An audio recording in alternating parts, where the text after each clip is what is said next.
All right, bro. Thanks for uh, thanks for taking the time out of your day to come and talk about your story and all that. Likewise, man. Yeah, I think I like it better like this, Yeah, me too, because I could hear like normal. huh? um, so yeah, you had reached out. You had shared your story with us a while ago, almost like a year ago. It Yep, feels like. almost a year ago. Um, Or more than a year ago, yeah. yeah, and it was intense. Yeah. It was intense. Yeah, it was crazy, man. When I go back and watch some of the videos, because, I watch on TikTok and stuff, and sometimes I see the comments and all that. Like, I just, like, put myself back in that seat at that moment. And I'm like, when you ask that question, like how was my childhood and stuff like that, it was like less than a year since my pops died, you know what I mean? So I was still like dealing with that. So when you asked that question, just out of nowhere, it was like PTSD, man. Everything came back and hit me. So like I had like a million thoughts going at once, and I was like, okay, I've been quiet too long. The camera's recording in my head, and I'm like, I gotta say something, pick something, pick something. Parents divorced, but that's not where my story started. You know what I mean? My story started when my mom gave me birth or gave birth to me. I was a preemie, Mm-hmm. and I died twice in the hospital. And I was in the hospital for like a couple months, so they could get me normal, so I could actually go home and stuff. That's where my story started. That's where my parents' faith started. That's when they became Christian. That's when they like started praying and stuff because they're like about to lose their first kid together and stuff. So you know what I mean. And then it's like I just kept trying to like tell myself, don't talk about the abuse, don't talk about the abuse, because I knew it was gonna make me cry, Yeah. you know. And that's something I've been dealing with. You know what I mean? Um, the trauma of all that, while trying to like maintain like normalcy Right. outside. You know what I mean? And do music and do these shows and go to work, pay my bills, and you know I'm pretty happy out here. You know what I mean? I've been like I've been losing weight. I lost 30 pounds since the last time I saw you. I've been getting my mental right and like dealing with these things. And I see the comments and stuff, and a lot of people, they cared. When I first recorded the interview, the second I left, I was like, man, I cried like a little bitch. That's the whole thing in my head, and I'm just like kind of disappointed in myself. But like, I was more than that. You know what I mean? I'm a lot more than that. And there was a lot more to like my childhood. I did have like a lot of happy moments and stuff. You know what I mean? I did have, somewhat of a childhood like with my siblings, and as a teenager I had friends, you know what I mean? I spent a lot of time on the streets, yeah, but my time on the streets, I learned how to like make money. I learned how to like communicate with people. I met a lot of people in my time, so um with all the people that I've met in my life, it's easy for me today to like communicate with people in that like work world, you know what I mean, and just like people in general, man. Cause I do music, and then um, like with my job and stuff. I'm not gonna say what I do like on this, but with my job, I got to deal with people and stuff too. So like that's helped me a lot. My mom kicked me out a lot of times, but she has her own story. You know, at that time I wasn't talking to my mom. Now I'm talking to her. We're trying How's to that been? like How's that been? we're trying. You know what I mean? Me and my mom, man, we've been kicking it and stuff. We've been going to lunch, and then we've been talking about stuff, and like we kind of hit like a breakthrough. And I'm like, damn, like I went through what I went through because my grandma put my mom what she went through. You know what I mean? And my grandma put my mom what she went through because what she went through. And it was just like a long line of just fuck ups. And you can't choose like what family you're born into, but you could choose like which direction you want to go. You know what I mean? My bad, my anxiety, man. Just talking about my life, I don't really do that much. I don't. Um, but I seen that people can relate to my shit. I didn't think people could, like, at all. And then when I did see comments, I was like, damn, like, this life is just fucked up. So I wanted to do this interview to, like, encourage people, like, be a better person. You know what I mean? Do right. Cause man, this world is fucking cold, dude. Like, it really is. And there's a lot of kids out there hurting and stuff, and people don't got um they don't got arts anymore. And we need more of that in this world.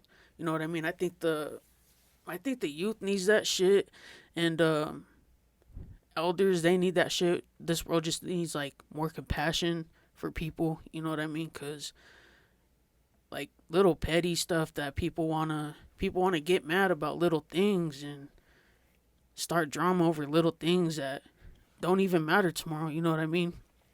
So I just think, people need to just have a little bit more heart. What do you think about?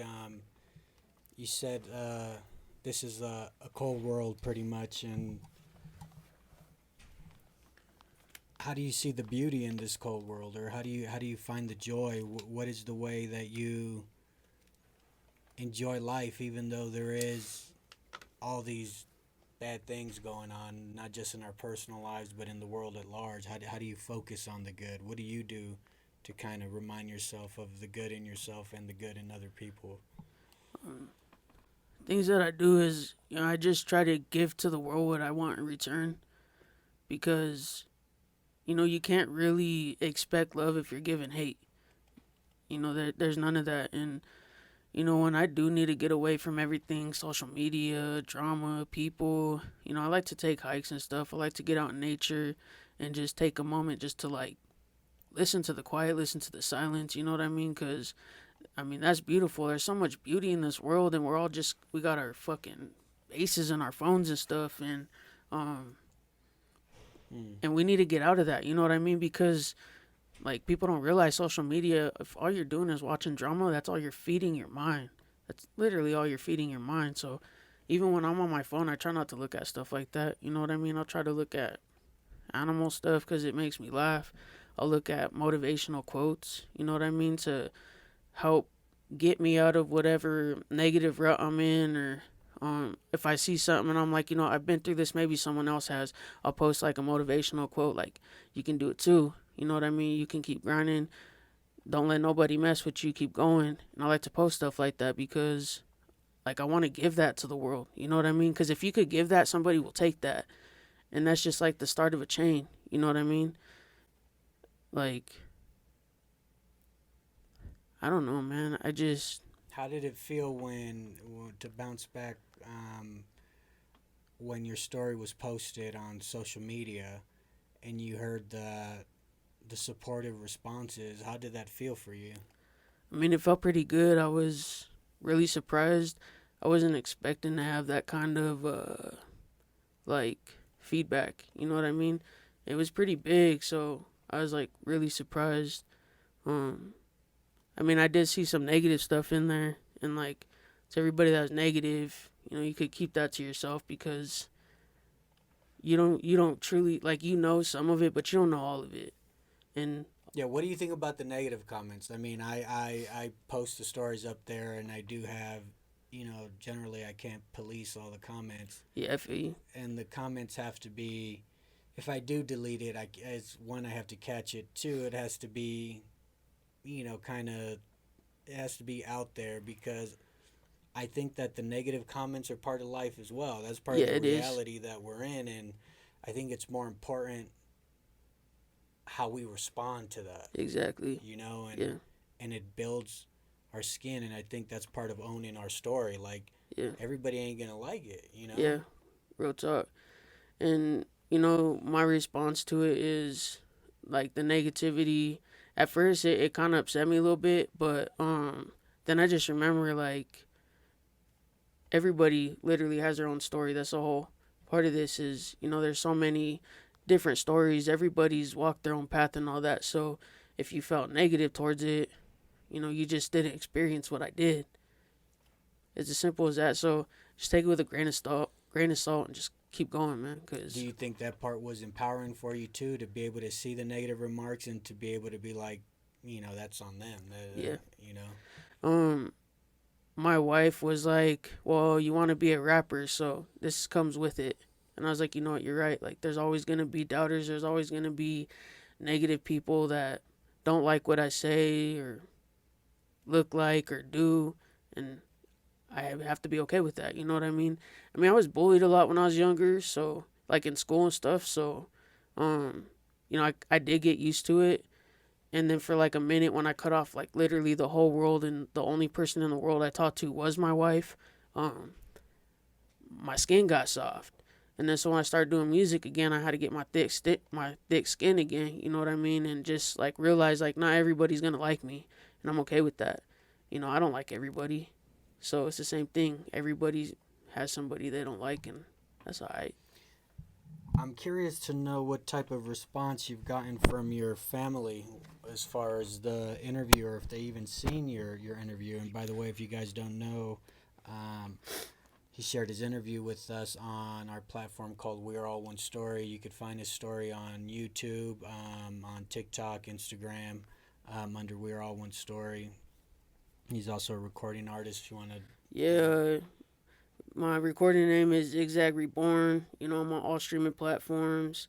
I'm on TikTok. I'm on Instagram. There's only things I really post on, so check and me out. so to double back, did any of your family get wind of the interview, or? Um, no, cause I don't really talk to my family. Like my dad's side, the only people I really have is my auntie and my uncle, and like a few cousins. You know what I mean? And my family, they're kind of like they do their own thing. They're not really like social media big and stuff like that. And then my mom, we just started talking again, so I haven't told her about the interview because I know when I do, she's gonna get mad. So, um, How do you like, what's your plan of action with that? I've had people reach back out to me and say, "Hey, Jose, I need you to, take down my story." And I always take it down. There isn't, but I always usually ask why. And some people are in a different point in their life. They don't want it out there anymore. Or a lot of times it's family. yeah, I would never ask to have it taken down because I put my life in my music anyways. Um, I've rapped about problems with my mom. I've rapped about problems with my dad. It just kind of comes with it, you know what I mean? And regardless, it's always gonna be out there anyways. So when she does see it and she does get upset, it's just gonna be like every other time. Just let her cool off. We'll probably talk in like a month or two, but um, it could be different. You never know. Cause me and my mom we're at like a different place now.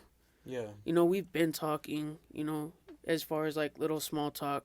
That's how much we've been talking. Is like, hey, how are you doing today? We haven't had that in a very long time.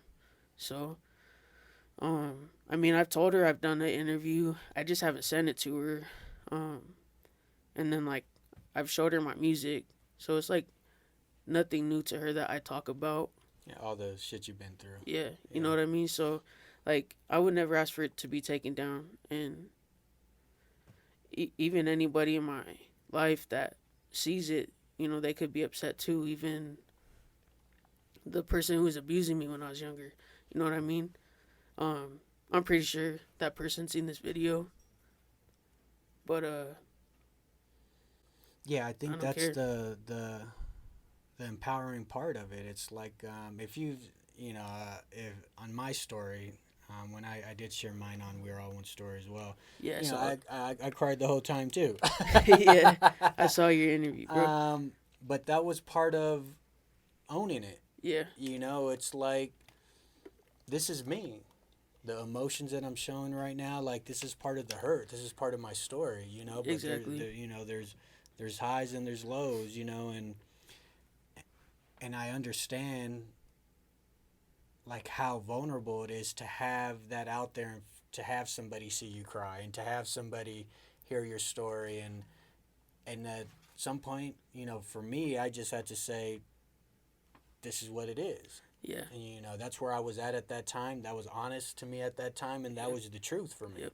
So, I won't take it down. I talk about my mom's abuse more so in my book, and my dad and the things he did in my book, and Which everybody should get, because I read it, bro, and it's empowering to know, like, your struggles coming up. You know what I mean? And like, bro, you've come a long way. Like, I literally read your book, so I know, like, that's what's up, man. yeah, thank you. I mean, Because even if everybody doubted, like, how far you'd go in life or how far you'd get in school, like, bro, and then you change from, what you did that got you in prison, and then, like, look what you're doing now. You know what I mean? You got a life. Y'all got a new little puppy and stuff going on.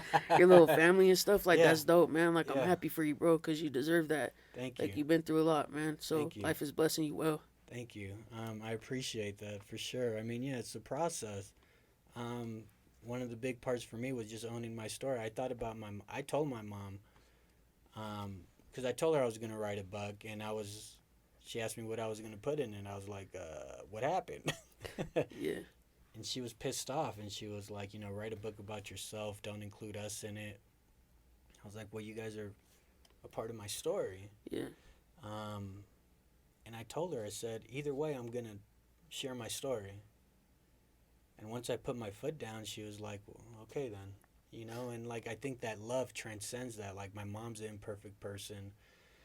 My pops, it's still like a very distant relationship. But in my heart, I forgave them. Yeah. And even though I like to have more of a deeper relationship with both of them, that's just not where we're at. But there's no bitterness towards it anymore. You know what I mean? Yeah, Like that's good. there's no resentment for me anymore. It's just like I've accepted it, I've accepted them, and I've moved forward, and they've had to accept me. You know what I mean? I'm sure they disagree with how I've articulated my story. Yeah. Yeah. But it's not for them. It was for me. You know Yeah. what I mean? To live. Yeah, I feel you. So you have some other pretty serious, like very intense parts, and one of the things about you is that your father um, was a character, Yeah. right? Yeah. And he did a lot of bad things, and having to reconcile that, when I was hearing your story, having to reconcile, like, this is my dad, he did these things, and to still find a way to move forward positively with the things he did and not take those things on yourself. Yeah. I'm curious to know how's that going for you. Man, it's going, man. Well, I'm about to drop a song called PPS, and it's a second song to PS I Hate You.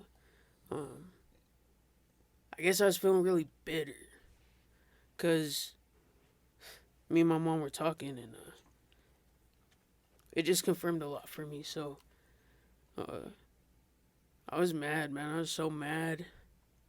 So I just got this beat and I just started writing. Did it make me feel better? Man, I'm still angry about it. And you should be. I think that's 100% fair. I'd be angry too. When I was thinking about the question you asked me about people being able to redeem themselves, like when you go to prison, like what would make a rapist, what makes him different from a murderer? I believe all people can change. My father never changed, like ever. You know what I mean? I was talking to my mom and she was just like, cause the last time me and my dad Do you got in want an to share a argument. little bit more on the backstory of your dad so we can know what we're talking about? All right, so my father, my father went to prison for sexually assaulting his boss and sexually assaulting his stepdaughter, and he did a lot of time for that and for continually. I don't even know if I'm saying it right. Not registering, so he kept going to jail. Um, so I just kind of like backed off from my father. You know what I mean? I just know the type of person he is. He likes to stay with his friends until he can't no more. He'll live for free. He don't care. When he lived with me for 6 months, and then when I told him don't pay no bills, nothing like that. I got you. You don't got to worry about nothing. Just save everything so you could get your own place, and then you'll have money for like furniture and all that. He said, all right, cool. 6 months come, and my other roommates are like, well, hey, when's your dad leaving? So I talked to him about it, and he's throwing a tantrum, getting mad at me for kicking him out. He's like, I have to live in my truck. Well, where's all your money, dude? You've been working at Old Chicago right up the street, and you don't have nothing saved.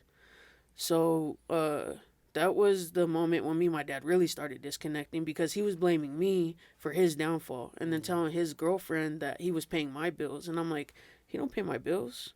I was like, my rent I pay $250, my cable I pay $50, my Excel I pay $25. I have all these roommates. What are you talking about? He paid my bills. He was supposed to save his money. So I just realized, my dad could lie about something like that. It just really started opening my eyes at that moment. And then we stopped talking. So my dad, he was living in this trailer. My brother went to go live with him. And then my brother was giving him because my brother's autistic, he was giving him Social Security. And I thought because he was helping my dad pay bills. Well, I'm talking to my mom recently, and she's like, no, he was living there for free. He had a thing with the landlord that if he fixes it up, he don't have to pay nothing. So he's taking all this money from my brother, and they're getting kicked out. My brother has nothing. Like, nothing. That really upset me. Like, how are you going to take your autistic son's money? $600 a month. What are you doing with $600 a month? They opened my eyes even more. I'm like, why does my dad never have money when he's working all the time? And, Was he using? Was he an addict? Or He was, man. He was. It took me to my 30s to find out that about my dad. But it shouldn't surprise me, though. My Uncle Joe, he passed away. He was an addict, and they were really close. He OD'd and was in a vegetative state before he passed. So, it shouldn't have surprised me at all. And, I was blind to it, and it's crazy because I had so many friends that were addicts. You know what I mean? But I never, love shielded me from seeing that from my dad being like that. Because my dad had always smoked weed with me. Mm-hmm. But those same friends that were using, they would smoke weed with me too. You know what I mean? But I still didn't, put it together, this is why my dad's always broke. And then my mom tells me. And she's like, I know he was. And I'm like, that's crazy, man. That's crazy. So, around the time me and my dad stopped talking, we got in that argument, but you guys could probably see that on the first interview. I'm pretty sure I talk about that. But, it just really opened my eyes, and I'm like, all the way up until the time that he died, he didn't change. He went from Colorado to Texas, and then he left from Texas to North Carolina, and then he was living in his truck to the point to where he wasn't taking care of his health, that he had to get his leg amputated, and that is what killed him. And then it's crazy because it's like,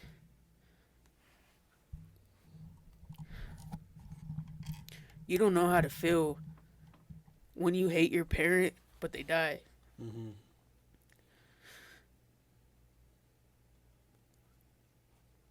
It's like, are you supposed to just flip on this love switch? I hated you yesterday.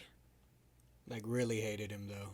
This isn't just a light use of the word hate. I do feel that this is a more dynamic. This is deep hurt. This is pain, bitterness, resentment, abandonment, and then abandonment, abuse, and then he's just gone one day, and then you're having. How are you mixing those emotions? How did that even work for you? How did that go? It's like at first, when I first found out, I kind of paused for a second.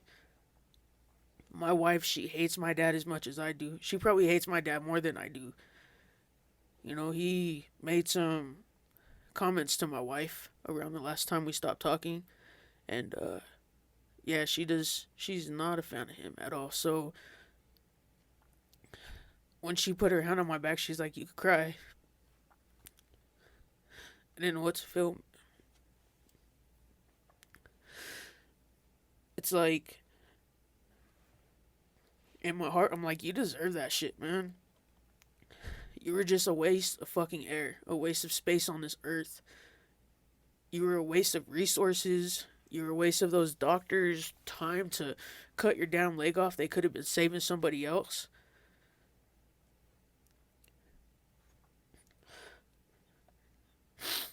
But then, I remember cool shit like one day my dad, he let all of us play hooky and he took us to Elitch's. You know what I mean? Uh, my dad taught me how to fix cars. My dad, the mic that I use to record music, he bought that shit for me 10 years ago. Well over 10 years ago. And I'm still recording on the same damn mic. Still works good too. Um, it it still messes with me some days. It just puts me in a bad mood all day. I just can't stop thinking about it. But that's why I did the song PPS, because I was still mad. I was still angry. And like I've been trying to learn like forgiveness. Like the actual like meaning that everybody says forgiveness is like for yourself, not for your dad. So I've been working on that. I've been working on trying to forgive myself for letting him keep me so angry for so long, for still putting me through the motions. It's like, damn, dude, you're dead and I still can't. It's worse than it was when you were alive. At least I knew when you were alive, you were just somewhere being a piece of shit. Now you're dead, moving on to the next life, and I'm still here dealing with your bullshit. But, you know, I'm working on it. You know what I mean? It's gonna be it's gonna be layers. It's not easy when you lose your parent when you were so fucking close with them, and then everything comes out in the open and you just like lose that love completely. Like everything's just black. But I'm still left with anger. You know what I mean? Because I can't fix that. I can't fix that yet. But um, I feel like if I become a better person than he was, if I, you know, give life my all, then I can't beat him. He doesn't completely hold me back. If I don't let him hold me back, I can't stay in the house and cry about it all the time. You know what I mean? Sometimes it upsets me, like talking about it. I don't like talking about it. I barely even talk about it with my wife, you know? Especially because she hates my dad. So, I just, that's why I make music, man. I gotta get that shit out. And it does help, you know what I mean? Because I go through this crazy process of GarageBand and I, listen to it a bunch of times, make sure it sounds right. Then I gotta chop it up, make sure it sounds right. See if I want to add third vocals or this and that, make sure it sounds right. But in that whole process, I'm listening to the whole song. I listen to the song without the beat and just my vocals. I listen to it at work to make sure it sounds right. And that gives me empowerment because I'm like, you're fucking better than this depression, man. I'm always going to have to live with it. I have to live with myself. You know, when I have my bad days, I just get really fucking high on weed. You know what I mean? Sometimes I like to take acid trips because, it kind of puts me on like some type of meditation. I'm not here, but I'm here. You know what I mean? I could open up my mind to the beauty of everything. Yeah, I do my, my own healing too, and I don't use drugs myself to get in a meditative state, but I completely understand where you're coming from. Like you need Yeah, that break from what's going on inside, what's going on in the world. Like it's overwhelming at times, and you do need to find a way to have that time out and to really, you know, be here, but also be somewhere better. And for me, if you don't know, I had I was at a point in my life where I was going to take my own life myself, yeah, and I do have to do things every day to stay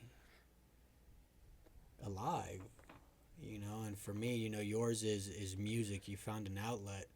for me, it's writing, it's sharing stories, it's doing this. And sometimes I think what's wrong with me because I can't see myself not doing this because the emotions I have, like I'm not all the way healed yet, and but I found a way to transmute that hurt into something positive, and I think that's what you're doing too, dude, and the outlet, and it does give us it does make the days easier. Yeah. Like, I know when you're creating art and you're in the zone creating art, that's like a meditative state. You know what I mean? Like, It is. you're in the zone, and I think that's what your spirit needs. I think that's what us as people and as creatives. I think we're all creative. We do need to feed that inner child, that dreamer inside of us. For real. And I'm glad that you have that. You want to talk more about your music? Man, so I've been having fun with it. When I first started getting back into it, a lot of my stuff was like just dealing with depression, dealing with the loss of family, and I'm starting to like break out my shell a little bit, having fun with it more. You know what I mean? Yeah, I'm still doing stuff, with my venting and stuff because that I just kind of can't help, but I definitely been like having fun with it. Like I made this song called Blurry, and that one's pretty dope, and it's just kind of about like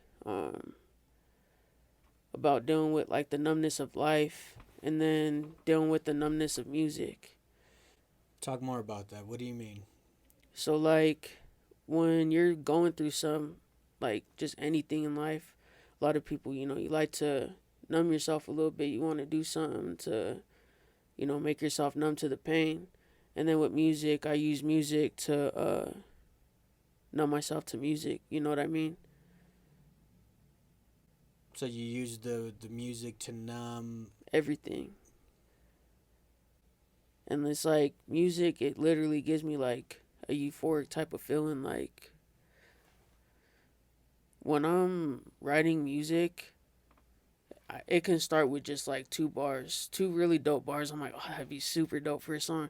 And then I just end up writing a whole song because it literally puts me in another place. I literally forget about everything in the world except for what I'm working on in front of me. When I'm recording music, that's all I could feel is just whatever I'm recording at that moment. And it just feels good. But you'll have to check it out. It'll drop here in like a month or so. I'm almost done with it. And then I'm dropping another EP called Breaking Barriers. So breaking barriers is breaking barriers between mainstream music and underground music. So like I got a song on there with Gucci Mane. I just dropped that one, but I'm putting it on that EP. And then I got this song that I'm finishing up right now. It has Juicy J, the homie Hitting Bell, and Jaren. So that one, man, I just been having fun. I've been having fun making music and stuff, and writing about having fun, and just really trying to push myself more because when I first started doing music, I didn't take it as serious. It would take me like a year and a half, 2 years to come out with an album. Now I'm writing music almost every day. So, and even if I even if I'm busy, I at least try to take like 30 minutes a day to work on music because that is like more than just a hobby. Like that's something I really want to do, something that I think could change not only my life but other people's life because the things that I want to do, I can't do because I'm broke. You know what I mean? But I want to be able to open up a center for kids to go to where they could feel heard and be seen when you can at home. You know what I mean? Because I did have that as a kid. You know what I mean? There was this place called Sox's Place, and it was for homeless youth. And so you could go every day between 12 and 4. They have a hot meal cooked for you. You could get fresh, clean clothes. You could sleep. If you didn't sleep all night, you could sleep there. They had a pool table. They had somewhere where you could watch VHS tapes that they had and stuff. And like where you could just feel safe because when you're a homeless teen, it is scary out there. Like a lot of people don't realize the predatory people that are living on the streets and are preying on youth. You know what I mean? Like I've seen a lot of my friends date a lot older people on the streets, like double their age, triple their age. Like I've witnessed this with my life. Like, and it's sad, dude. And Sox's place, they won't let older people in there. You know what I mean? Unless like you grew up going to Sox's place, like you were already a teenager, they'll let you go up in there. But like they know too, you know what I mean? Like they're trying to protect the youth from the dangers out there and make sure that you do get a meal to eat. Sometimes you could go get a haircut. You know what I mean? How long were you homeless, and from what ages? I was homeless off and on from like the age of 14 to probably like 22. And it went into like my early years of adulthood because I wasn't given those tools as a teenager to like know how to take care of myself. I had an apartment when I was 18, but that was my first apartment. After that, I didn't have my own place until I was about 22. And then after that I was like not homeless no more. I was living out of a duffel bag. All I had was a duffel bag and my laptop. That's it. I took that with me everywhere. But like there was How was it when you were, when you were homeless? Because we all walked by homeless people. How was it from your perspective when somebody would just walk by, like the different worlds? How was that? well because I was a teenager. When you're a teenager, you're kind of like you don't care. You don't care about anybody. You don't care about anything. So I didn't really care how people looked at me. You know what I mean? My buddy Richie, my boy Squirrel, we would always be downtown. I had a bunch of homies too, but we would sometimes paint our faces up because we're juggalos. We'd paint our faces up and just go downtown because we wanted people to look at us weird because you already do. So let me give you something to look at. That's the type of people we were. You know what I mean? Walking up and down the street, rapping ICP. Like we just didn't care because no one cared about us. So, you know, finding a meal, it wasn't really that hard. We learned how to hustle. We knew a bunch of people that sold drugs and stuff, and uh, not even just that, like sell mixtapes. You know what I mean? Like in front of Virgin Records on Colfax and Broadway. Somebody's gonna spend $2 on this, and then I could go get me a bite to eat real quick. I could go buy me some bread and some peanut butter, or I could go to Sox's place and I could go get me a free loaf of bread and I could just go buy peanut butter. And that lasts. It ain't gonna go bad in the night. It ain't gonna go bad in the day. It's always good to eat, you know what I mean? Or even buy like a little pack of ramen for like $1 and then just go in the 7-Eleven and heat that up real quick. So it's kind of like, since you were a kid, it's like ignorance is bliss. You didn't know too much better, right?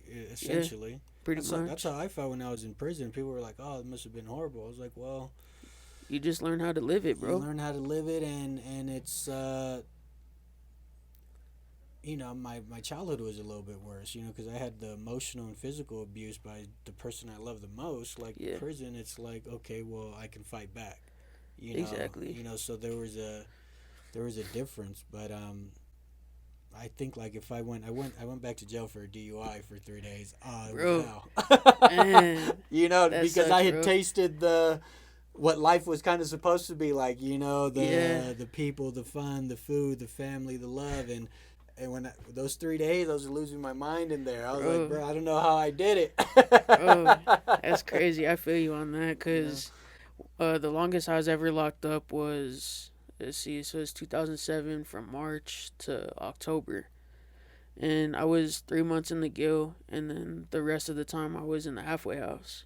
And so it's like when I was in the gill, the only time you get to see the sunlight is when you're outside for rec.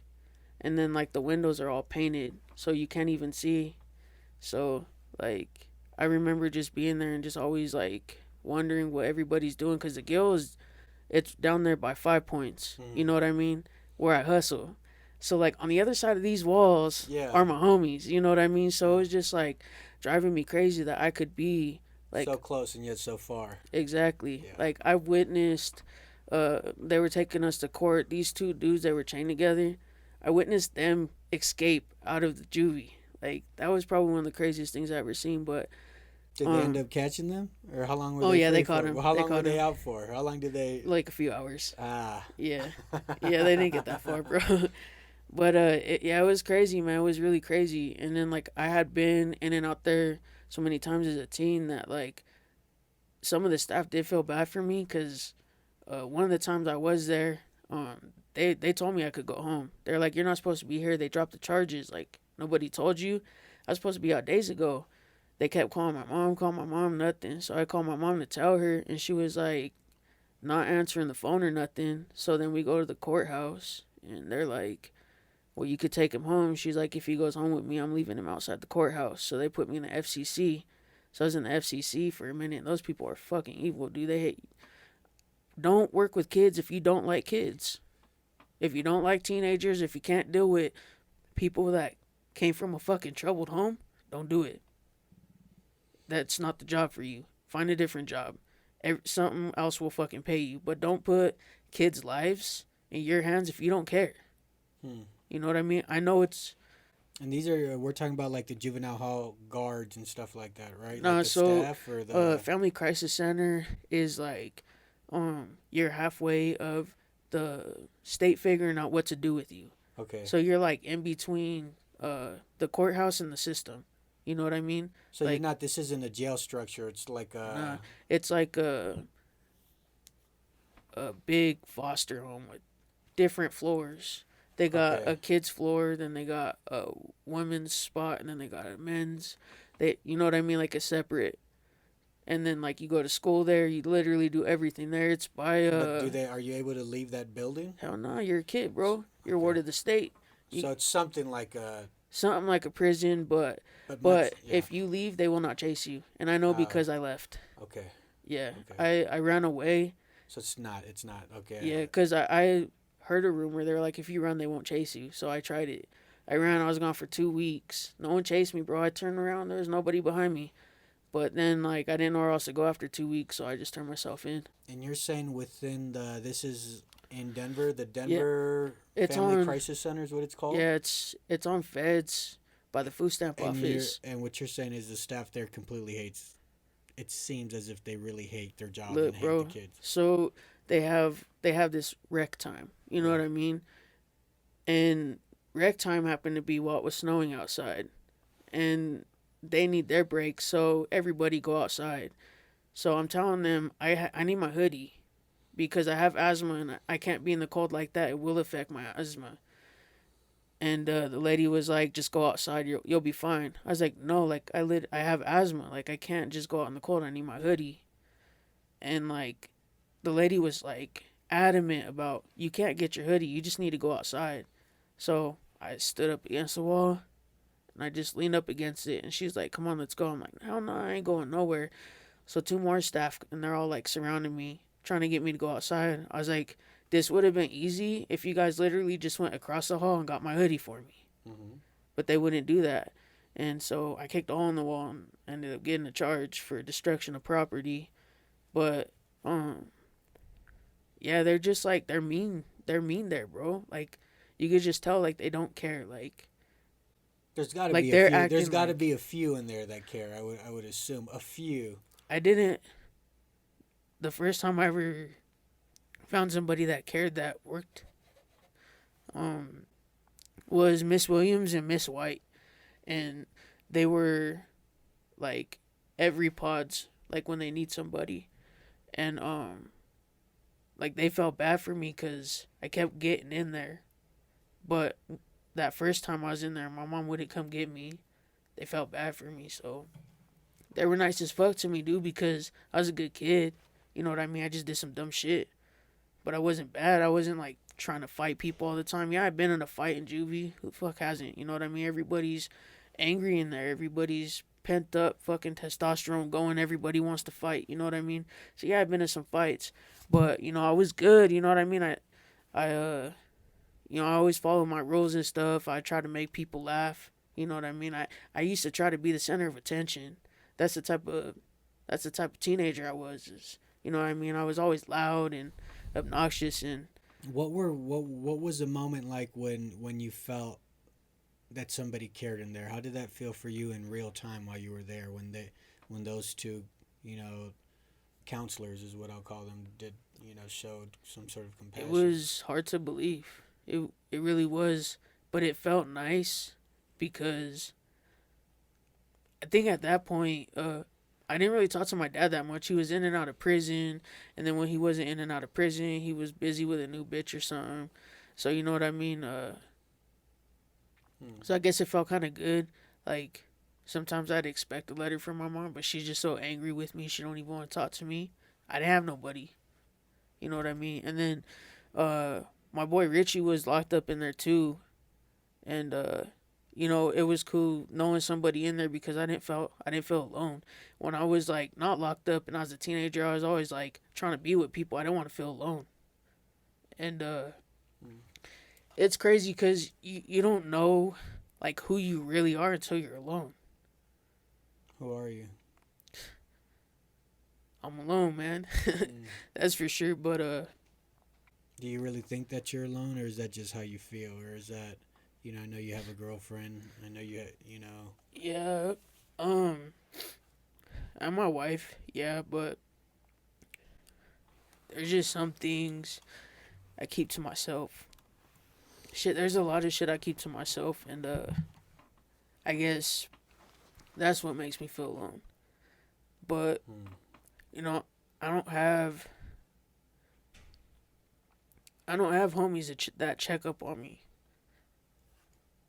I don't have that. I don't have family that checks up on me. Me and my mom kind of talk, but we keep it short talk. You know what I mean? Um, and I guess like I'm still trying to figure out who I am. I guess. How do you let yourself? How do you find the strength within to be there for yourself at the very least? Um, I just talk positive to myself. I do get down a lot, but I always just try to tell myself like this is temporary. Everything's temporary. You know, I'm I'm in a better place right now than I was last year. Last year I was in a better place than I was the year before. Every year is going to get better, and as long as I keep like moving towards a goal and like moving towards like finding healing in myself, I'll take that. I was thinking the other day, a lot of what we do when we go around and share stories, we get people to talk about their trauma, their hurts, their pains, but also like the good stuff, like the love in your life, how you see love, and to see like that our stories aren't all bad or they're not all good, Yeah. and this is life. But we always talk about how much trauma changes us, but love changes us deeply too. It does. And I think those small moments that we have with love and compassion open up our hearts and make us better. And even though we always go back to the trauma, and that's a little more catchy, to be honest, that Yeah. catches more waves a lot of the times. But the unsung hero is like the good stuff, Yeah. that the subtle, that's consistent, that's there, that isn't this huge high. And that's what I'm getting acclimated to, is appreciating that. Hell yeah. But what were some of those moments for you, like those moments of love and being seen, that opened up your heart a little bit? Um, it's hard to say, man. Um, I mean, if we're talking like, are we talking like big moments, like Any achievements, or? moment, like maybe with your wife, or even a moment like that's what I'm saying, like that it's the unsung hero, like those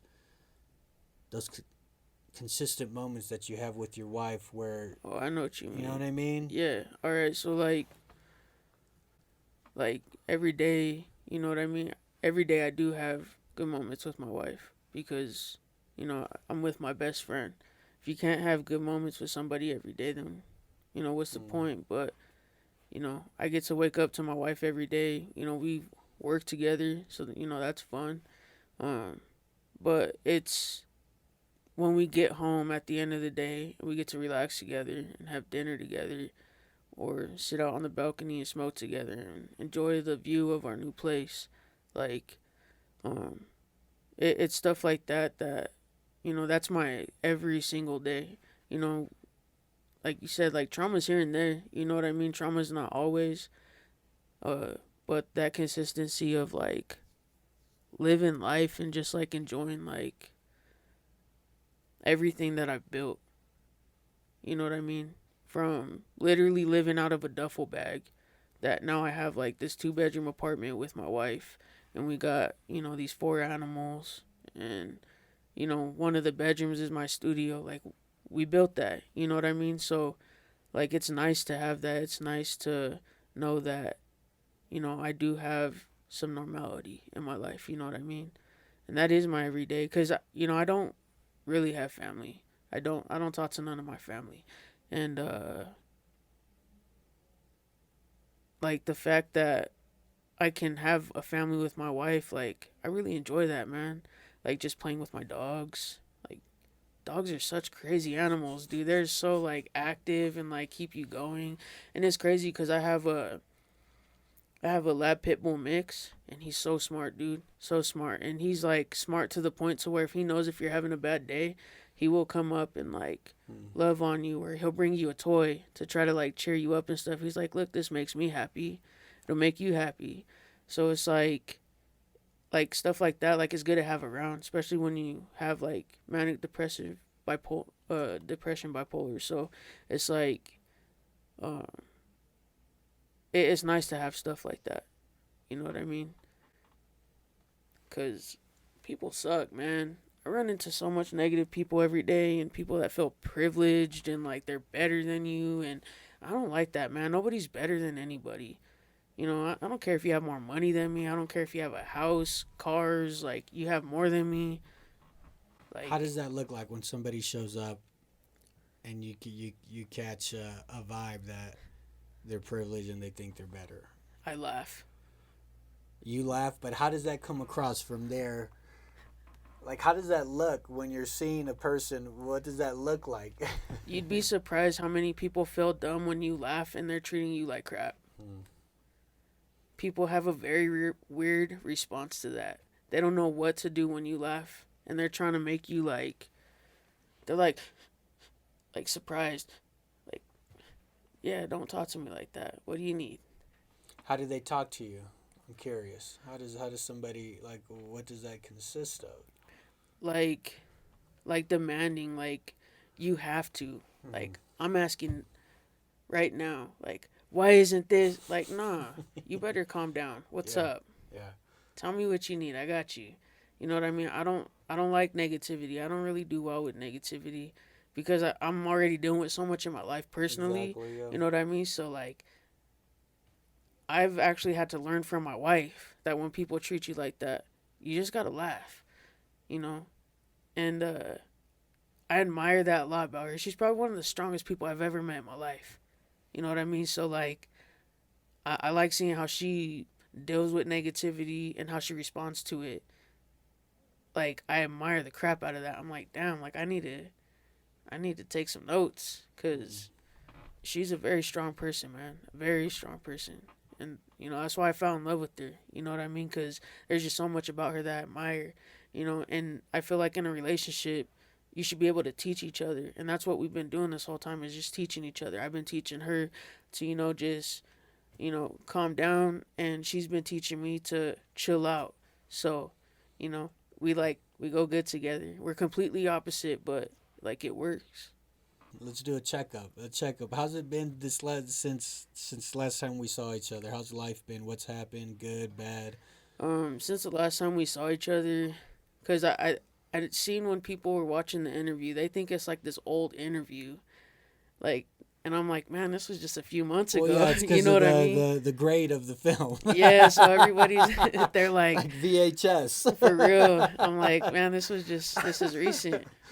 But I've been doing pretty good. Like I said, I lost the 30 pounds, and then I did my first radio interview, for my music. I was on the radio, and then it was Denver Open Media. Shout out to Denver Open Media, and then I did some shows. I got to open for Mark Battles.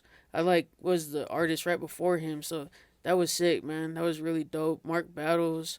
Um, I really like his music, and I was surprised to know that he had heard my music before, and that I was able to even open for him because, like, they say don't meet your heroes, but dude's really chill guy, man. Like he's really legit and stuff. So, I can't wait to jump on a track with him.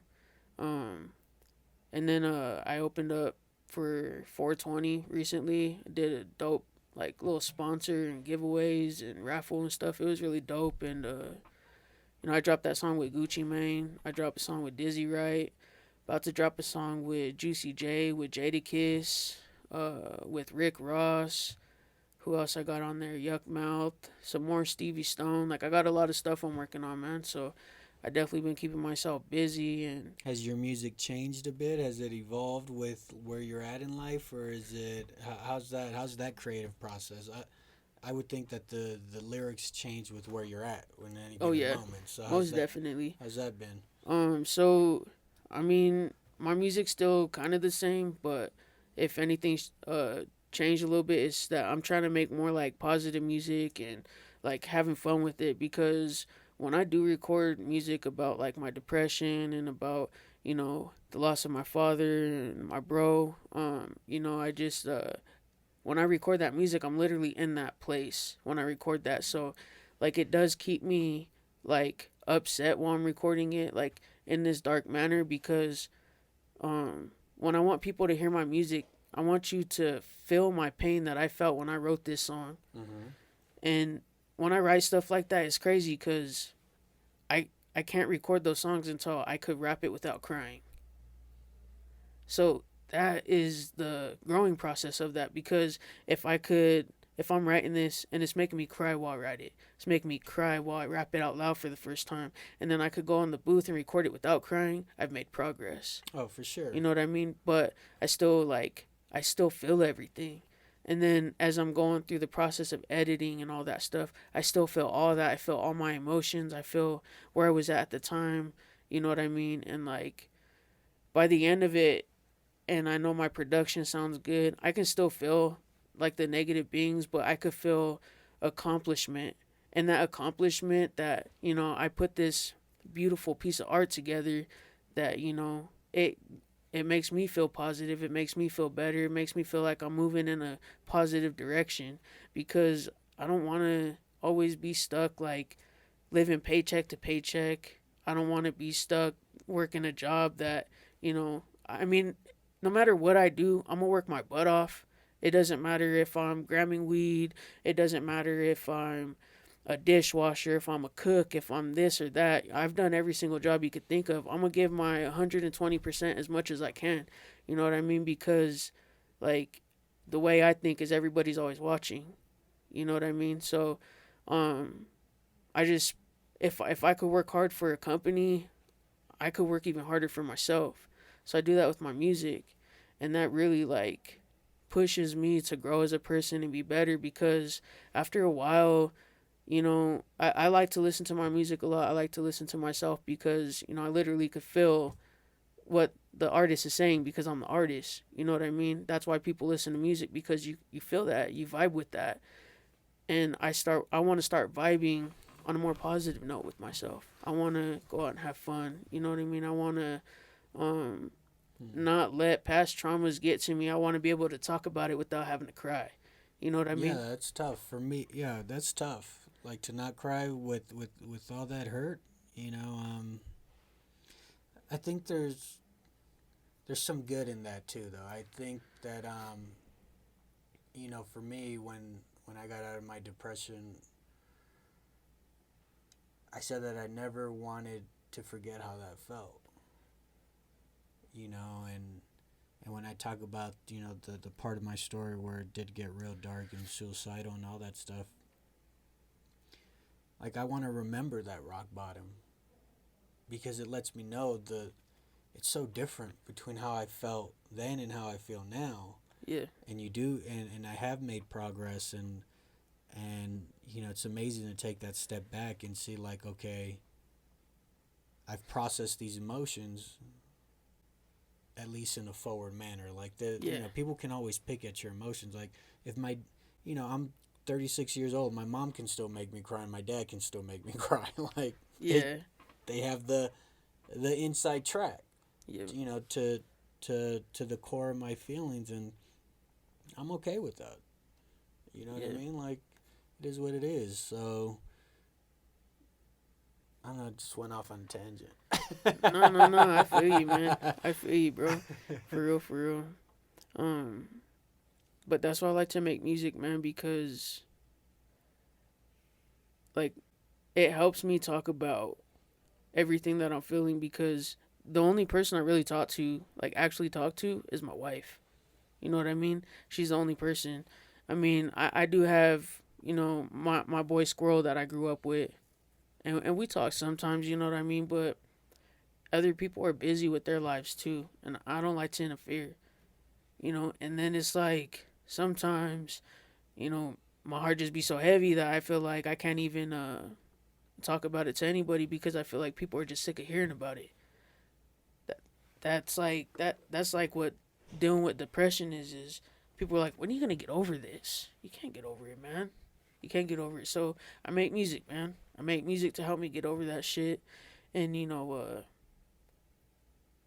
I saw that if my story could reach people, you know what I mean, people are going through it, then my music could reach people. You know what I mean?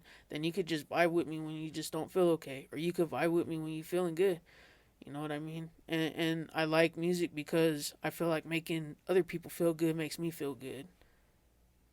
Because it's hard. It's hard to find good emotions, man. It is. So I just I like to make fucking music, man. When you have so I know when you think of like two bars or something, and then you end up writing a song, like there's a feeling to it. Do you ever do that on a positive note, like when you just on a good vibe, or even a neutral vibe, where you're just like, you know what, let me get this feeling on paper, let me get this. Like literally anything and every emotion.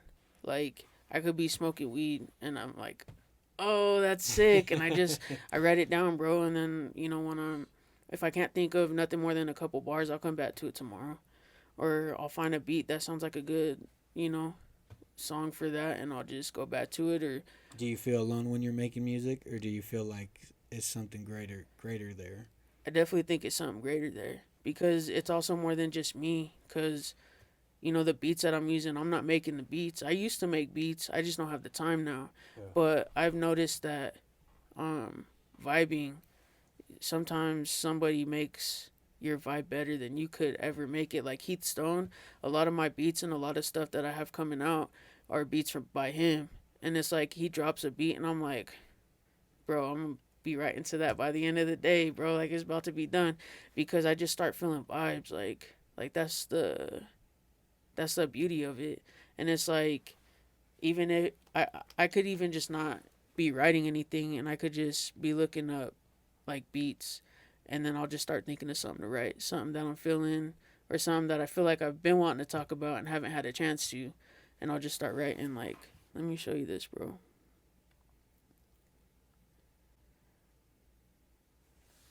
Watch. These are all pretty much songs, bro, except for like a couple lists of.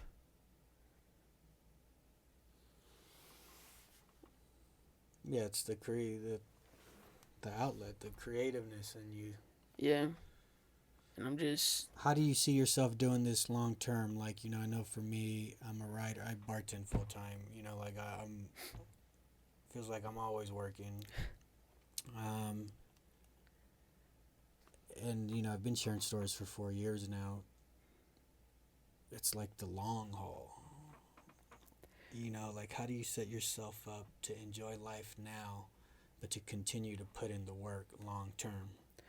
Well, I've actually been thinking about that because I know eventually I'm gonna get older. You know what I mean? I'm not gonna be no Tech 9 probably. So I've been trying to think outside the box because I love music and I know it's something that I definitely want to do for the rest of my life. I went to college for graphic design, so I'm gonna start putting together my portfolio again and probably start making designs again for people. I've been getting into video production, so I've done some of my music videos, but like a lot of them I've literally done by myself, and it's really hard to do a music video by yourself because you can't hold the camera. You need somebody to hold that bitch for you. Everything else I could do myself, but that's been my struggle. But once I figure that out, it's game on. You know what I mean? So once I do want to get like better video programming, you know what I mean, for my laptop and stuff like that. So I definitely been looking into stuff like that. And then I also been wanting to start messing with the DJing boards too, cuz a lot of these Denver DJs suck, bro.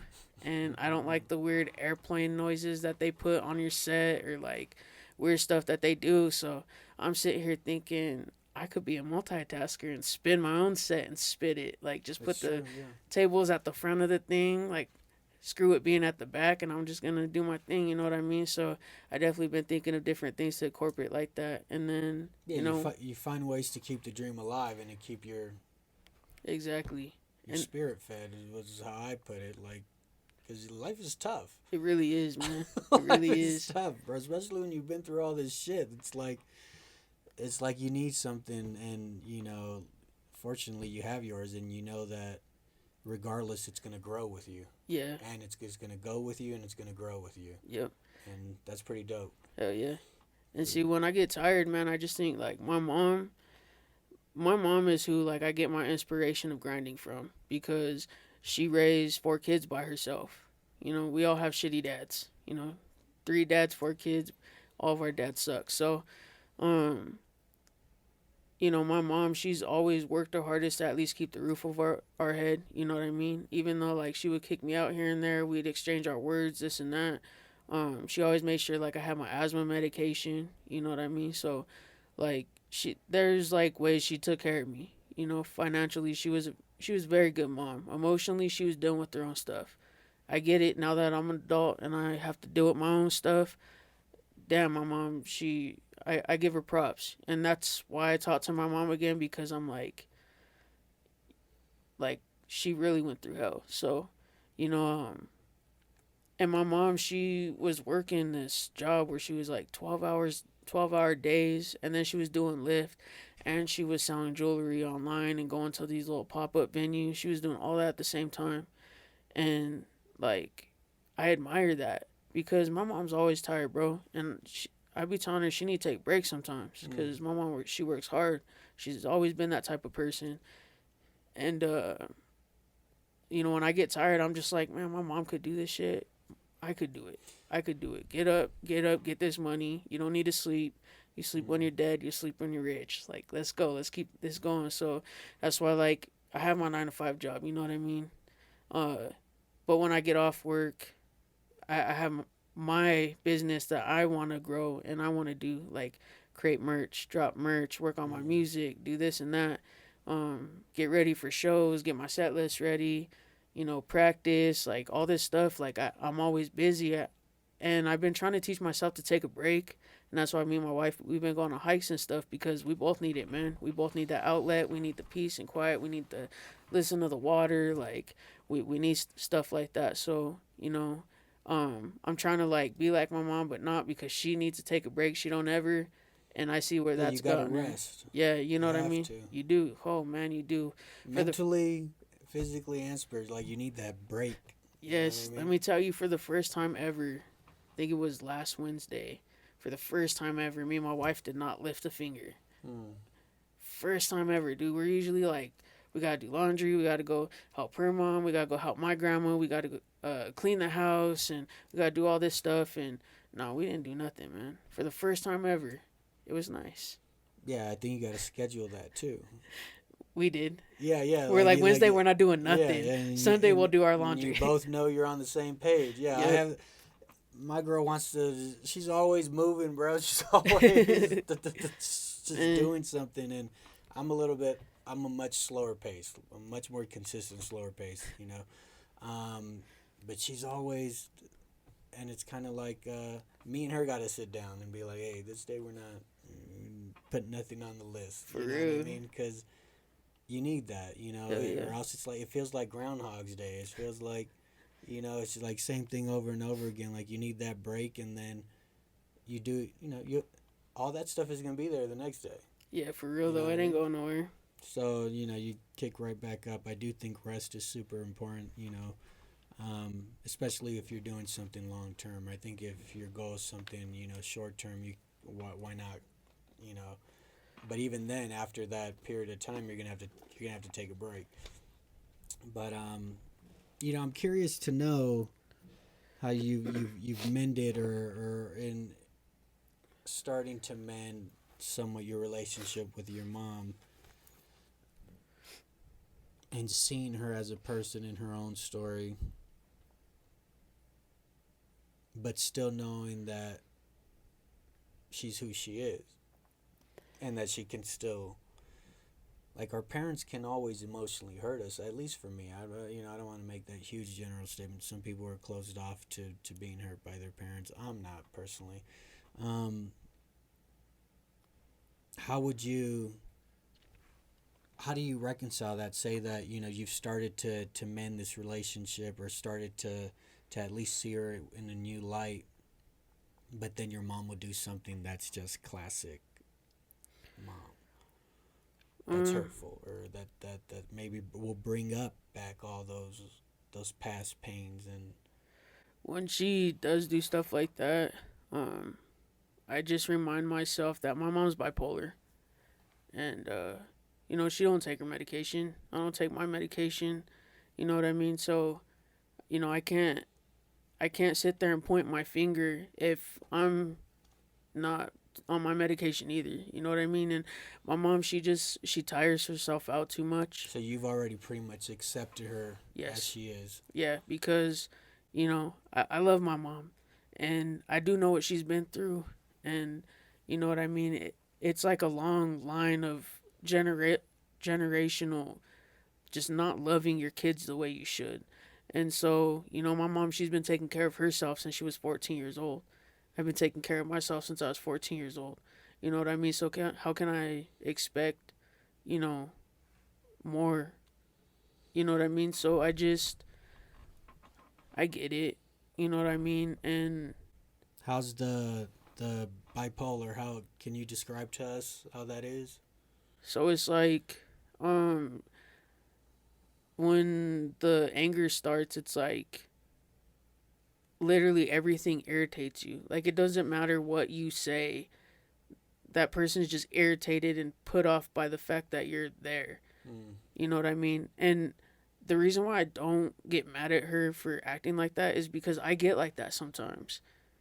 And I feel bad for it, because that's just something I can't control unless I take medication. But this is the tricky thing about medication: you have to constantly go up and down on your medication. So regardless, you're going up and down, you're still gonna have these reactions. Like, I've been on so many different medications that it's always been the same. Like, oh, you got to take a little bit more, but you start taking more and you're tired. You don't want to go nowhere. You don't want to do nothing. You don't even have the energy to like walk. You know what I mean? And then like that's why you gain weight, is because you're not getting exercise because you're too tired to do anything. I hate it being too tired. And that's literally the only thing that calms you, is it makes you just too damn tired. And then uh like switching all the different medications, you never truly know what it's doing to your mental, you know what I mean? So regardless, when I'm on medication, I feel like crap. When I'm off medication, I can at least control my crap and just smoke a blunt or something. You know what I mean? And then like dealing with my mom, like I just know she puts herself in a lot of stressful situations, and like she's really tired just from trying to do everything by herself for so long, that I get it. You know what I mean? So I just love my mom from a distance, because that's the best that I could do without getting in her way. Like, I want to be in my mom's life. I want to be there, and I know she means well. That's the key thing. is I know my mom does mean well. She has a big heart, but she just can't control her emotions. So if I want to maintain this relationship with my mom without fighting and without, like, say we both are having a bad day, that's not gonna help nobody. You know what I mean? So we just talk when we're having a good day. Like, hey, how's it going? Like, sometimes we'll go have lunch and stuff like that. But I guess with everybody in life, you have to kind of set your boundaries because everybody's gonna piss you off. Nobody's ever gonna see eye to eye. You know what I mean? Like, you're literally gonna fight with everybody you've ever known in your life, and if you haven't, it's coming. You know, it's just life. So that's just pretty much how I take it. And that's like the same thing with my grandma.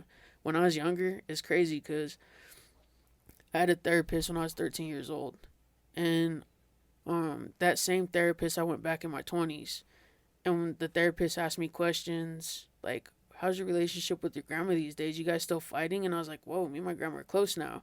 Like, I was surprised because I forgot, that we had that tension because I was always getting in trouble and stuff. So they're like trying to be strict with me in their own way. But like, my grandma wasn't shown love by her parents. You know what I mean? So, um, my family on my mom's side was like tough love. You know what I mean? It wasn't like, I'm gonna sit down, talk to you, find out what your problem is. It's, you need to calm the fuck down and listen to what I say. You know what I mean? Like, that's the type of love that I got. Or it How do was you how do get you out. give love now? I give love now by like, just trying to be kind and like do things for somebody that, make them feel good or feel nice. How do you give love with set boundaries, with not betraying yourself too? How do you do that? Well, the only person I do that with is my mom and my grandma because I keep a tight circle. I don't really like have much friends, you know what I mean? Like, and the people that I am friends with, I don't, they're good people. They're really good people. I really like to keep genuine, nice people in my life because I don't like that negativity. Like, if you're not my blood and I don't like the negative energy that you put out, I just won't mess with you. That's just the type of person I am. I'll avoid you. I don't want to talk to you. You know what I mean? The only one that the people that I do have to set boundaries with is my mom and my Mm-hmm. grandma. You know what I mean? So I just, like, I really just keep boundaries with them because I've been hurt too much, man. And, Mm-hmm. I cut off a lot of people in my life. And I cut off good people, I cut off bad people. And it was just because I got sick of being hurt by people. I didn't want to give anybody else, like, more of a chance to hurt me. You know what I mean? So, What does the boundary look like? small talk. You know what I mean? I don't get personal. Yeah, you just keep it. Yeah, that's how I do it with my pops for the most part. Just cordial. He is who he is. I am who I am, and I'm good with that. Yeah, You know what I mean? yeah. That's pretty much how it is, man. Like, I'm okay with it. It's nice, like, being able to talk to my mom. You know what I mean? Because I think, like, me and her, we've been through a lot of the same stuff. Having to, like, become an adult at a young age and, like, take care of yourself and figure out how to do everything yourself. You know what I mean? And that's why I look up to her a lot because, like, her grind and how she pushed through everything and, like, her strength that she finds to, like, get up every day and keep doing what she does and deal with what she does. Like, I admire that. I, a lot of the time, wish, like, a lot better for my mom because, she definitely shouldn't be taking care of two man babies, three man babies. She should just have to worry about herself for once. You know, my mom, and this is why I know, like, my mom means well because my mom, and she's crazy for this, she'll take a loan out to help somebody else out and put herself in debt just so somebody else is cool. You know what I mean? Like, she'll literally put herself in debt just to make sure someone else is fine. Like, my brother, he's about to be 20. Is he 20? Yeah, I think he's gonna be 20. This kid, man. So my mom was paying for, the car he was driving and the insurance, and it was like over $1,000. So when he wrecked the car, it was $1,000 less that she'd have to pay. And I'm like, that should make you feel better. And it did, you know what I mean? She had like this $1,000 that she doesn't have to pay a month, Mm-hmm. you know. And I keep telling her, I'm like, you just need to tell them they need to get off their butts. They're adults, take care of themselves, and worry about you. Like, can't stress that to my mom enough, because my wife's been stressing that to me for years. She's always been telling me that I need to worry about myself, take care of myself. I need to stop caring so much about people. And that's why I cut everybody off, because I realized I was taking care of everybody else more than I was taking care of myself. And I had to stop doing that. I had to love me more, you know? So, um, now that I've realized that about myself, I realize that about my mom. And that's what I wish for her, because I feel like if she could do that, she'd be in such a much better, positive place mentally, physically. Like, I just want better for her. And Mm. All right. crazy, man. So this has been a nice podcast that we just did.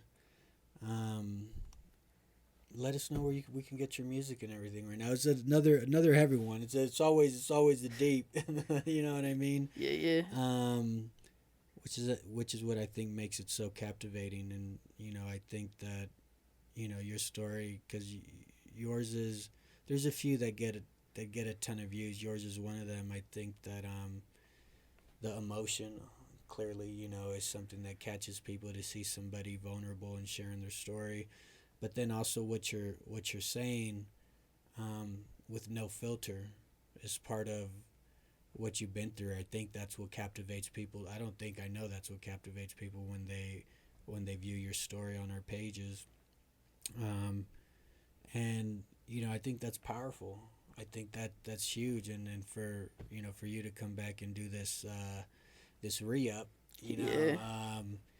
and kind of still be able to put yourself out there a little bit. I can definitely see the growth, and I'm proud of you. I'm happy to see Thanks, you man. still creating art, still supporting your loved ones and doing life with people that you love, your wife. And it's, to me, that's amazing. And it was a pleasure for me to have you back on and to Hell just yeah. catch up, man. So Most definitely. Thank you, man. yeah, anything you'd like to add? Yeah, just look up my music. I go by Zigzag Reborn. I'm on Instagram, TikTok. I'm also on Spotify, Apple Music, iTunes, iHeartRadio, Deezer, all that. So you know what I mean. Look up my music.